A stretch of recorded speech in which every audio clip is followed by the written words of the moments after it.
how to distinguish a true prophet of God. I want to talk to you really quickly about the prophet's office and how to discern in these last days what the real prophet is. What does a real prophet of God look like? The ministry of signs, wonders, and miracles that they carry, the anointing that God has put on the prophet's office. And just what is the responsibility and role and the mantle of the prophet. I want to talk to you about the mantle of the prophet today. One of the ways that prophets were distinguished in the Old Testament was that they had mantles. Elijah had a mantle. They had mantles like what I'm wearing now. They had a mantle in the spiritual sense. They had a cloak that they wore.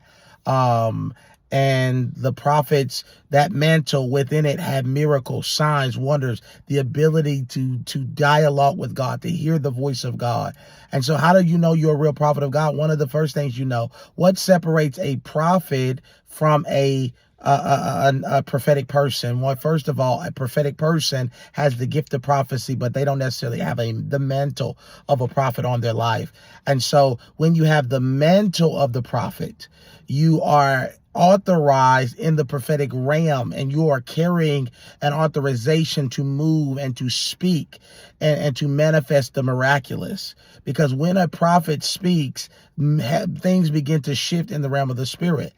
When prophets are born, they're not called, they're not ordained like a bishop, or you don't ordain. Yes, you can be ordained a prophet. I've been ordained a prophet, but prophets are born in their mother's womb. Jesus was born a prophet. Moses was born a prophet. And then most of the time the devil can even see they're coming.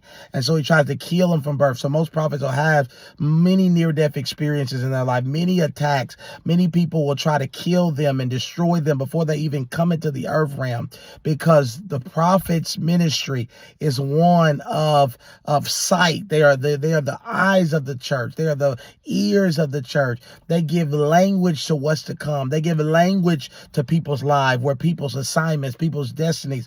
A prophet can look at you and see that you're up, even though now you're broken and jacked up, you're an apostle.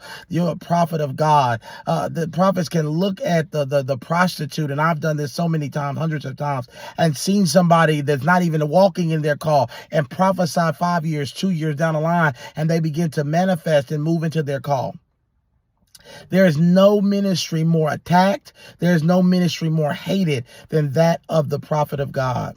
Even in the Old Testament, the prophet was the first office instituted by God. It was before the pastor, before the teacher, before the evangelist, was the prophet of God. And they were hated. The prophets of old were hated by the religious. They were hated by the priests of their day, just like today we're hated. The prophets are hated today because they're the truth. They speak truth to power. They speak truth in the midst of corruption, in the midst of chaos. They speak truth. They tell the truth. They prophesy the truth. There is no lying wonder in no real prophet. There's no lying in no prophet. They speak the absolute unadulterated word of the Lord in season and out.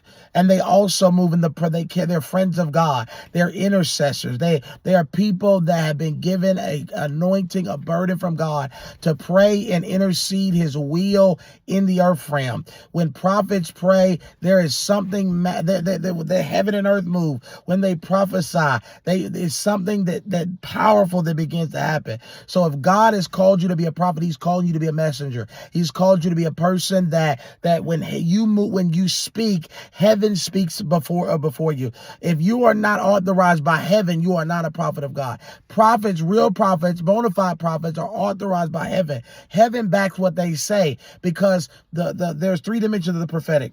There's the prophetic, the gift of prophecy, the spirit of prophecy, the office of the prophet. And so the prophets carries all three of those dimensions. They have the gift of prophecy. They carry the spirit of prophecy, and they release it. Then they train and activate the church. When the prophetic is in operation, they train the church in the supernatural. They equip and raise up other prophetic voices and other prophets, and other prophetic people, and raise up prophetic schools and raise up prophetic people, so that they can be able to hear and discern what God is saying. Because without the prophet, the Bible says, I can do nothing without my servant, the prophet. God will not move in the earth unless he speaks to the prophet. And when the church kills the prophets, there is no sound, there is no voice. Share this with somebody. Go get my book. If you want to learn more about this, go get my book, Divine Dialogue, on Amazon. The Art of Conversing with God. Jordan Wells, Amazon, or The Messengers on Amazon right now. God bless you.